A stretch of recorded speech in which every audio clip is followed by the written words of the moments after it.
normal levels in the green sea turtles that are rare under captivity. It's the same facility that Yaniv showed yesterday in his talk. And what we're trying to do is we're trying to take blood samples and try to predict with the blood samples mating and oviposition. And this work was done by my student Olga Rubin. She already graduated. And I'm from Rubik Academic Center in Michmoret in Israel, from the Faculty of Marine Sciences. So let's start. So like Yaniv said before, we have the rescue center. And as you can see here, we have two outdoor holding tanks. Each one of them is 450 cubic meter. So you can see we have a sandy nesting area between 200 to 400 square meters of nesting area for turtles. And we're talking about the 23 turtles that were sampled during 2017 and 2020. So the aim of this work was to predict mating and oviposition in the breeding turtles. And I emphasize the breeding turtles. We can take this and maybe extrapolate later on what's happening in the wild, but the result here is only about the breeding turtles that are kept in captivity. And we characterize plasma hormone levels and identified positive correlation of blood tests to reproductive states. The method we used, so we sampled the turtles. We took a blood sample between 3 to 6 times a year.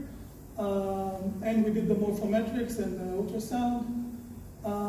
And our analysis refers to two main categories. The first category is future nesters. It's females that we think that will nest in the next season. So we are calling them future nesters. And the non-nesters, the one that will not nest. Okay? And we define the season because it's in captivity from start of June to the end of May. And I will talk today only about females due to the lack of time, but we have data on males as well. So we extracted the steroid hormone from the plasma samples. We used the commercial Cayman ELISAs for testosterone, estradiol, and progesterone. And we did a blood biochemical analysis. We call it a full blood work. 22 different tests of everything we can measure. And I'm showing you today only the significant ones, the significant results that actually see something different between the turtles.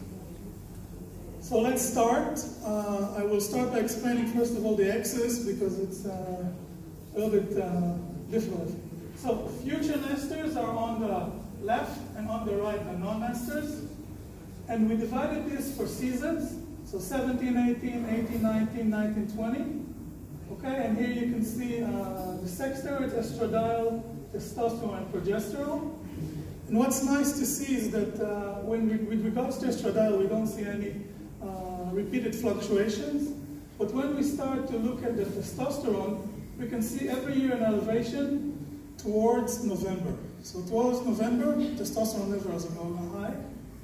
And when we look at progesterone, we can see an elevation towards April. So this is 2 months prior to the oviposition. Makes sense, progesterone level going up. And then she will start the oviposition. When we tested the metabolites, triglycerides, cholesterol, total protein, and albumin, we can see the same thing. The future nesters have a fluctuation that are elevating towards November, continuing to February. You can see it in all of the 4 metabolites. And you can see that the non-nester are not showing any significant patterns. When we took it further to test electrolytes, you can see that the calcium, magnesium, and phosphate, again, starting to elevate in November. And the non-nesters are not doing it. And it makes a lot of sense because she's starting to produce the eggs. She needs the calcium, she needs the magnesium, she needs the phosphate.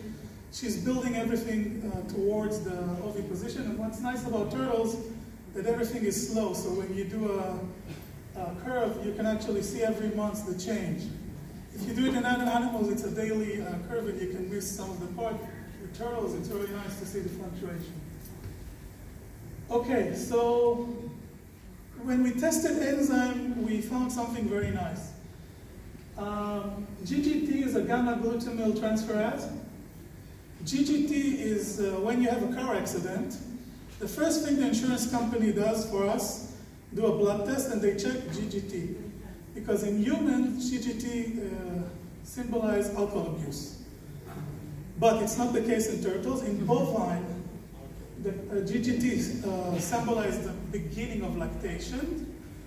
And what's nice about this finding is for the first time, I think, in turtles, we can actually see that it's actually showing something like the start of lactation. So towards the beginning of November, you can see an elevation in GGT levels. So we think we can use it for a marker in the future. So when you do a blood test, you can actually use it as a marker. So we took all of our data and we did a PCA analysis. And we did it for each month. I'm only showing here in November. And what you can see very nice is that we have the non-nesters. So you have the number of the female with the year. And you have the non-nesters and you have the nesters. And you can see they are in two different groups. And the arrows represent the most significant parameters that help us to decide the significance. And you can see albumin, protein, polyphosphate, GGT. You can see here testosterone. You don't see estradiol and progesterone because progesterone, for example, will be here only in April because it's more significant in other months. So with this analysis and with this work, if I want to summarize, we can do a blood test, check testosterone and GGT, and can use it as a marker for future nesters. And we've been doing it for the last few years. So it's actually reliable. We can predict it 6 to 7 months prior to oviposition. And this will allow us to in the future to selectively couple mating pairs to ensure that the microbial population genetic variability is maintained. So for example, if we want to do more diversified genetics, we can choose the female and male that we know that are going to be prepared for the season. And I think that overall the success of the Israeli breeding group can lead the way for implementation of captive breeding programs like was mentioned yesterday. So with that, I want to thank my student Olga, Yaniv, of course, the Rescue Center team, and another student of mine, Oshi Sofer, is giving a poster, session 5, poster 7.